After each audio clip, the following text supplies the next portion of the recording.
0947 AM East COMEX Silver Futures Floor. The spread just printed $2.50 wide. Normal is a dime. Refresh the dealer sites. Serial numbered bars showing sold out across every major retailer. Switch to the physical market. Buyers paying $31.50 per ounce, while paper contracts on COMEX settle at $26.45. Do the math yourself. That's a $5.05 gap, a 19% backwardation where physical metal trades nearly a fifth higher than the futures that supposedly represent it. Pull up the arbitrage window. It should have closed this in minutes. It didn't. It's widening. This isn't volatility finding equilibrium. This is a market structure experiencing mechanical failure in real time. If you're just tuning in, put the phone down.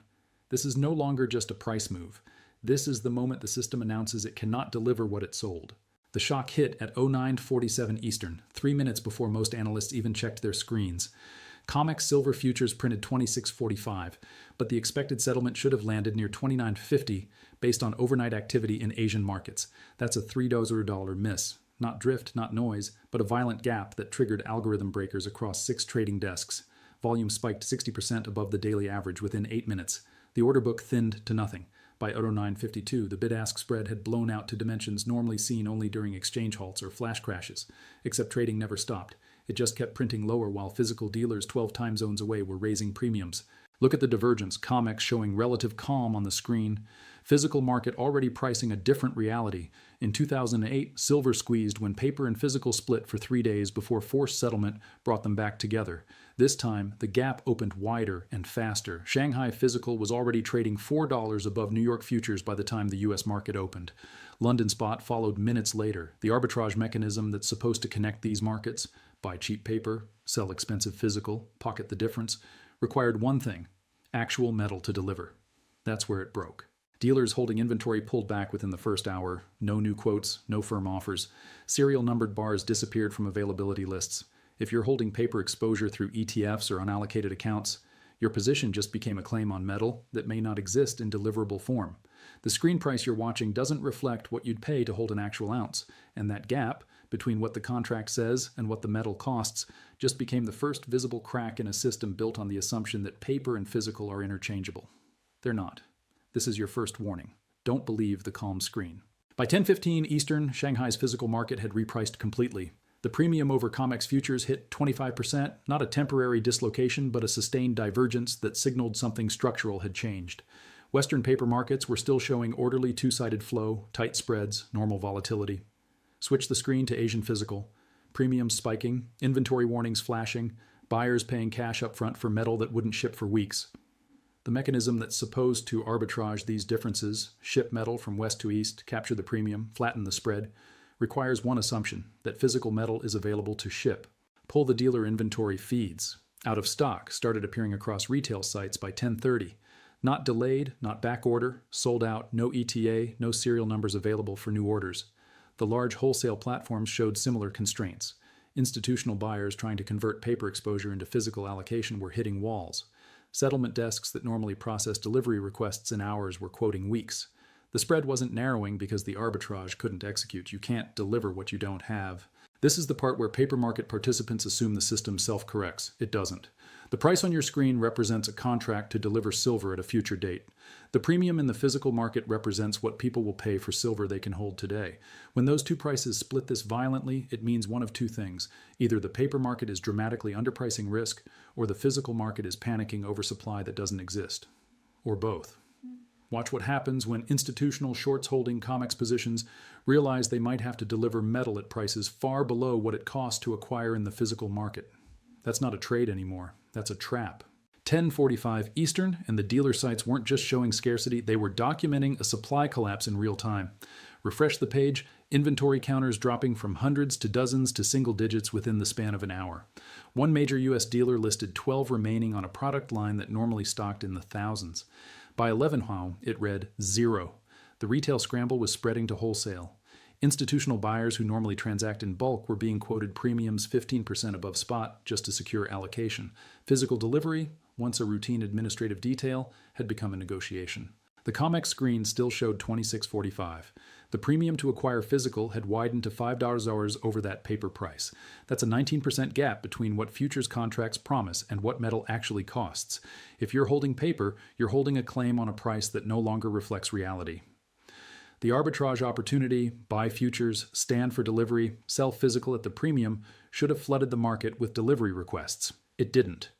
Because the metal to deliver doesn't exist in sufficient quantity, or it's being held back, or the logistics to move it are frozen. This is where it gets insane. The premium isn't just a supply hiccup, it's proof that the paper market has oversold its inventory. Futures exchanges operate on a fractional reserve model. Far more contracts exist than metal available to deliver.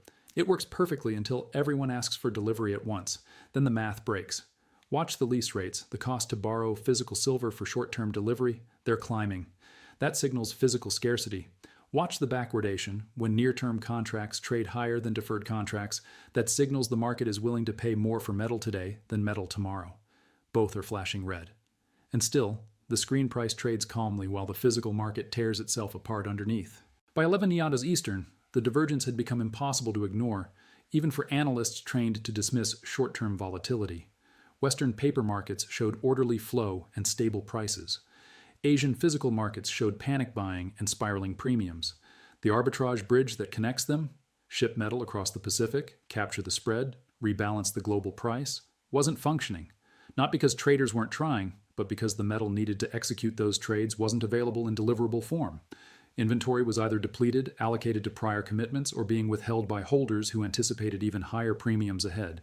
The COMEX settlement mechanism relies on a simple assumption, that shorts holding futures contracts can either roll their positions forward or deliver physical metal to close them out. When metal is scarce and premiums are spiking, rolling becomes expensive and delivery becomes impossible. That leaves one option: cash settlement at a price determined by an exchange that may not reflect what metal actually costs in the physical market. If you're holding a long futures position expecting to take delivery, you might instead receive a cash payment based on a paper price, while the metal you wanted trades $5 or higher in the real world. That's not delivery. That's a forced exit at someone else's price. Lease rates started climbing by late morning. Normally stable near zero, the cost to borrow silver for short-term delivery was ticking up in increments that signaled tightening physical availability. Higher lease rates mean holders are reluctant to lend their metal. That reluctance suggests they either expect higher prices ahead or can't replace what they lend out. Either scenario confirms the same underlying reality. Physical supply is constrained, and the paper market has sold more silver than it can deliver. The spread between paper and physical isn't closing because the mechanism to close it, arbitrage through delivery, has broken down. You're watching a system fail in real time, one spread tick at a time. 11:30 Eastern, and the settlement deadline pressure was building. COMEX silver futures contracts reaching expiration require either rollover to a future month or physical delivery. Normally, 95% rollover. The remaining 5% who stand for delivery receive metal from exchange-approved warehouses. But warehouse inventory had been declining for months, and now, with premiums spiking and physical scarcity mounting, those standing for delivery faced a new risk. The exchange might not have enough metal to fulfill every request. The alternative, cash settlement, meant receiving payment based on the paper price while the physical market traded at a substantial premium. That's a loss imposed by system failure, not by market choice. The shorts holding large COMEX positions were trapped in a mathematical vice.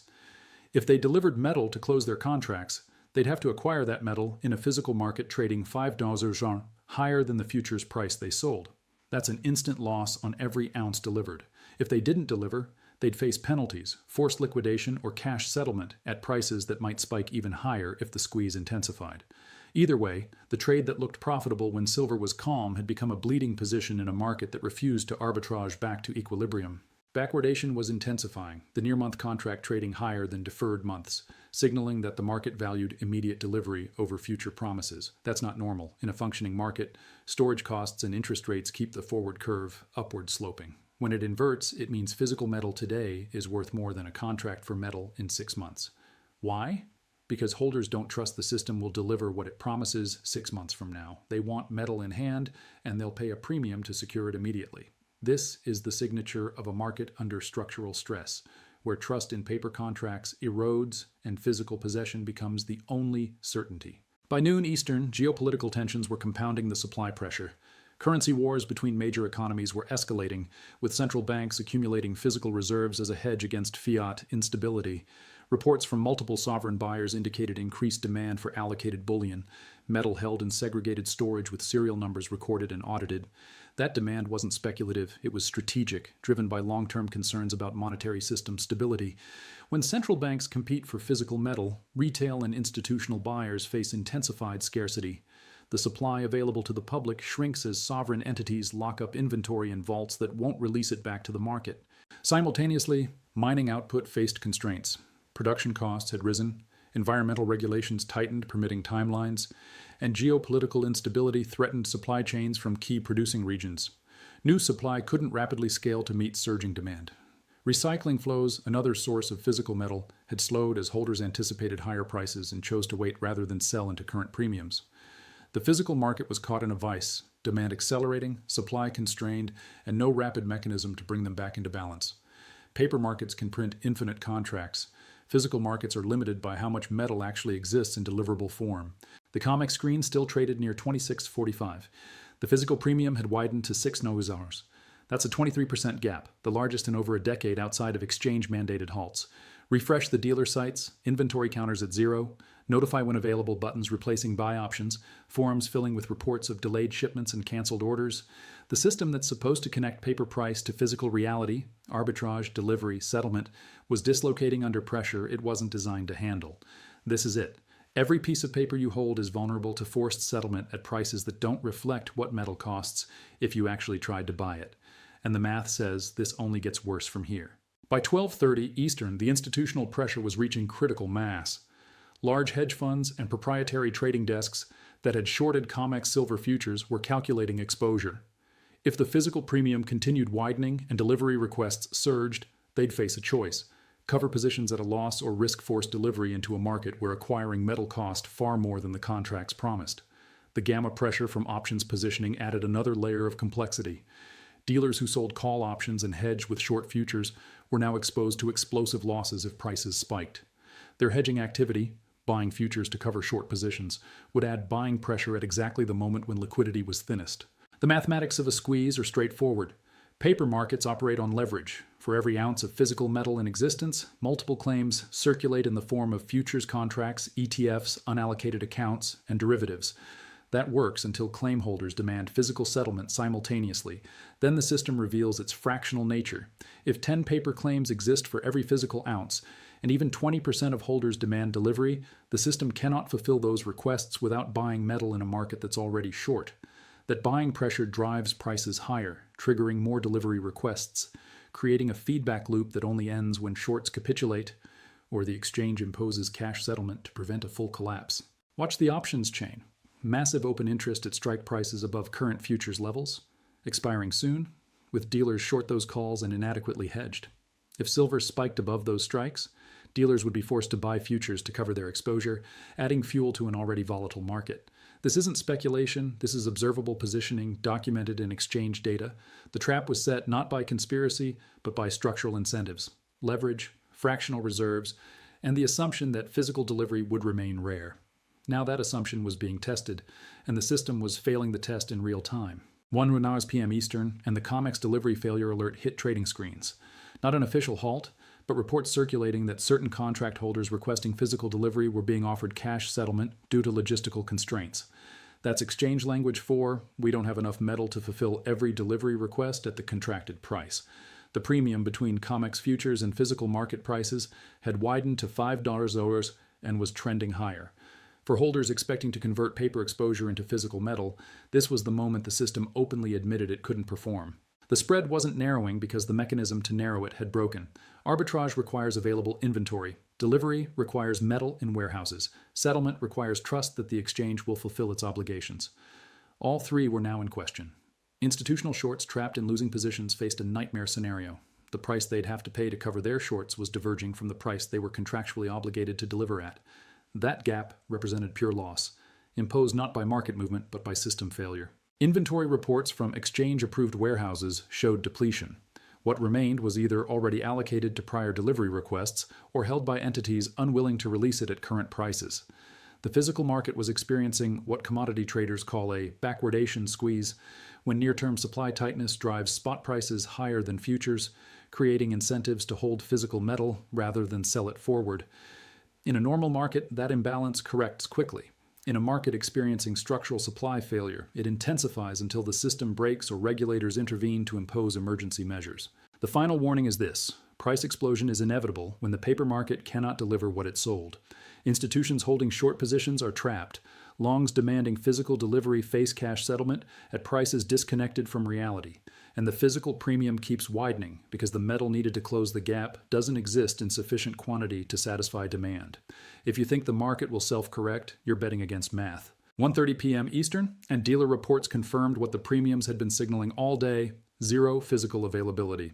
Refresh every major bullion dealer site in the U.S. Sold out of stock, back order only. Switch to European dealers, same status.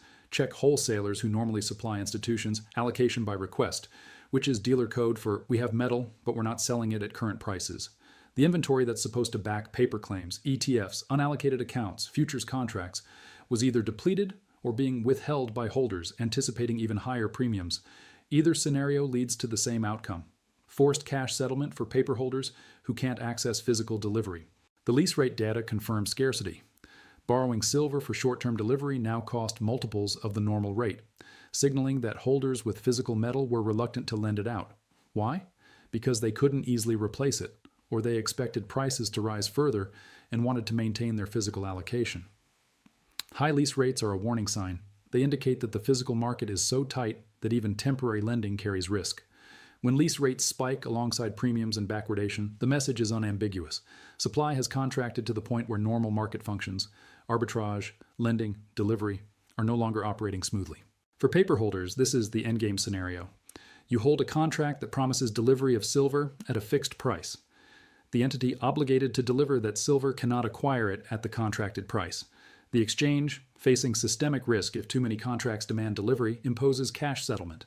You receive payment based on a paper price that's trading $5 hours or more below what you'd pay to buy physical metal in the real market. You've been squeezed out of your position not by market forces, but by a fractional reserve system that oversold its inventory and cannot fulfill its obligations. That's not a market failure. It's a structural trap designed into the system from the beginning.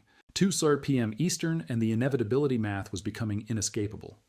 Review the production data. Global silver mining output grows slowly, constrained by geology, permitting, and capital expenditure timelines. New mines take years to develop. Existing operations face rising costs and declining ore grades. Meanwhile, industrial demand continues expanding. Solar panels, electronics, electric vehicles all require silver.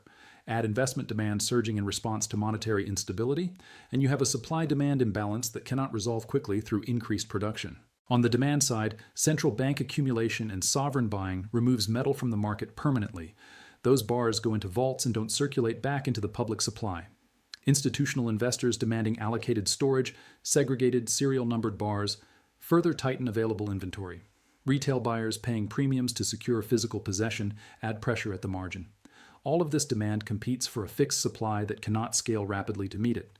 The result is predictable. Prices rise until demand destruction occurs, but in a market where buyers are motivated by long-term strategic concerns rather than short-term speculation, that demand destruction may not arrive until prices reach levels far above current futures quotes. The paper market, meanwhile, operates on a different logic. Futures exchanges can issue unlimited contracts. ETFs can create new shares as long as authorized participants believe they can source metal. Unallocated accounts can accept deposits and provide paper claims without maintaining full physical backing. This system works beautifully during calm periods when few holders demand physical settlement. It breaks catastrophically when a significant minority decides paper isn't good enough and demands metal in hand. The math is simple. If 100,000 ounces of physical silver exist and 500,000 ounces of paper claims circulate, the moment 25% of claim holders demand delivery, the system must either deny those requests, impose cash settlement, or buy metal in a physical market that's already short. The squeeze isn't speculation, it's arithmetic. 2:30 p.m. Eastern, and the trigger windows were narrowing. Watch the options expiration calendar, significant open interest in near-term contracts expiring within days, with strike prices that would force massive hedging activity if breached. Watch the futures roll dates, contracts reaching maturity requiring either settlement or rollover, with shorts trapped between delivering metal they don't have or paying escalating premiums to extend their positions. Watch the inventory data. Warehouse stocks declining, dealer shelves empty, and no rapid mechanism to replenish supply. These aren't isolated signals, they're converging pressures that compound each other. The viewer risk scenario is straightforward. If you hold paper exposure, futures contracts, ETF shares, unallocated accounts, you're holding a claim on metal that may not exist in deliverable form. If the system experiences a delivery squeeze, you'll face forced cash settlement at prices disconnected from physical reality. That's not a theoretical risk anymore, it's happening today. The premium between paper and physical confirms it. The dealer inventory confirms it. The exchange warnings about logistical constraints confirm it. Your paper position is a liability in a market where only physical possession provides certainty. If you hold physical metal, allocated, serial numbered, in your possession or in segregated storage, you're outside the paper system and immune to settlement risk. Your metal can't be rehypothecated, lent out, or used to satisfy someone else's delivery obligations. You hold the asset, not a claim on an asset. That distinction between ownership and claims becomes critical in a market experiencing structural stress. The paper holders discover they own nothing but a contract with a counterparty that can't perform. The physical holders discover they own the only thing that matters, the actual metal. This is the choice the system forces when it breaks. Be on the right side of the fractional reserve, or be the one left holding a worthless claim when the music stops. The math says higher prices are inevitable. The inventory says supply can't meet demand. The premiums say the market already knows. 3 hours p.m. Eastern, and the continuation signal was unmistakable. The spread wasn't closing. From $2.50 at open to 5 hours Zohr by midday to $6.50 by mid-afternoon, a widening gap that proved arbitrage had failed and physical scarcity was intensifying. If the spread hits 8 to what is worse, you'll know the squeeze has transitioned from probable to unstoppable. At that level, the premium becomes so large that every paper holder faces catastrophic loss if forced to settle in physical terms. The system will either impose emergency measures, trading halts, forced cash settlement, position limits, or prices will spike until shorts capitulate and longs accept that physical delivery is no longer available at contracted prices. Watch the key numbers: COMEX futures price, Shanghai physical premium, dealer inventory levels, lease rates, and backwardation depth. These 5 indicators together map the squeeze in real time. When futures trade sideways while physical premiums climb, the paper market is disconnected from reality. When dealer inventory hits zero and stays there, supply is exhausted. When lease rates spike, holders refuse to lend. When backwardation intensifies, the market values immediate possession over future promises. All 5 are flashing red, and none show signs of reversing. The unresolved system stress is this: the paper market has sold more silver than it can deliver, and the physical market knows it. That knowledge is priced into the premium. The spread is the system screaming that it cannot perform. Every tick wider is proof that the mechanism to close the gap, arbitrage through delivery, has broken. The market will either force cash settlement on paper holders, denying them the metal they contracted for, or prices will explode to levels that make delivery economically impossible for shorts. Either way, the system fails.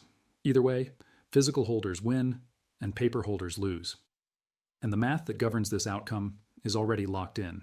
It's just waiting for the final trigger to prove it inevitable. 3:30 p.m. Eastern, final market close approaching, and the numbers told the story. COMEX silver futures settled at $26.50, while physical dealers, those few still quoting prices, listed buy offers starting at $33. That's a $6.50 premium, a 24.5% gap that had widened continuously throughout the trading session, despite every incentive for arbitrage to close it. The mechanism was broken. The spread that opened at $2.50 had more than doubled, and nothing, no institutional buying, no dealer intervention, no exchange stabilization efforts, had brought it back toward equilibrium. Inventory status remained at zero across major retail platforms. Wholesale allocations were being rationed to pre-existing clients. Settlement alerts from COMEX indicated that cash offers had been extended to certain contract holders seeking physical delivery. The system had openly admitted it couldn't fulfill all delivery requests at contracted prices. For paper holders, this was the confirmation that their exposure was no longer backed by accessible metal. They held claims in a fractional system that had just announced its fractions were too small to honor. The lease rate curve had inverted sharply. Near-term borrowing costs now exceeded longer-dated rates by multiples, signaling that physical tightness was most severe in the immediate term. Backwardation had deepened to historically extreme levels, with spot prices commanding premiums over 6-month futures that indicated zero confidence in the system's ability to deliver metal half a year from now. These aren't market opinions. They're mathematical certainties reflected in observable prices. The market was pricing in a collapse of the paper-physical connection, and doing so with escalating urgency. The spread that opened at $0.90 this morning, back when the system still pretended everything was normal, closed at 6.50. The arbitrage bridge that was supposed to connect paper and physical never appeared. It couldn't. The metal to execute that arbitrage doesn't exist in deliverable quantities. This is the signal. If the spread opens Monday above 8.00, the squeeze has entered its terminal phase. Watch it. The system that promised you could always convert paper to metal is about to prove that promise was never true.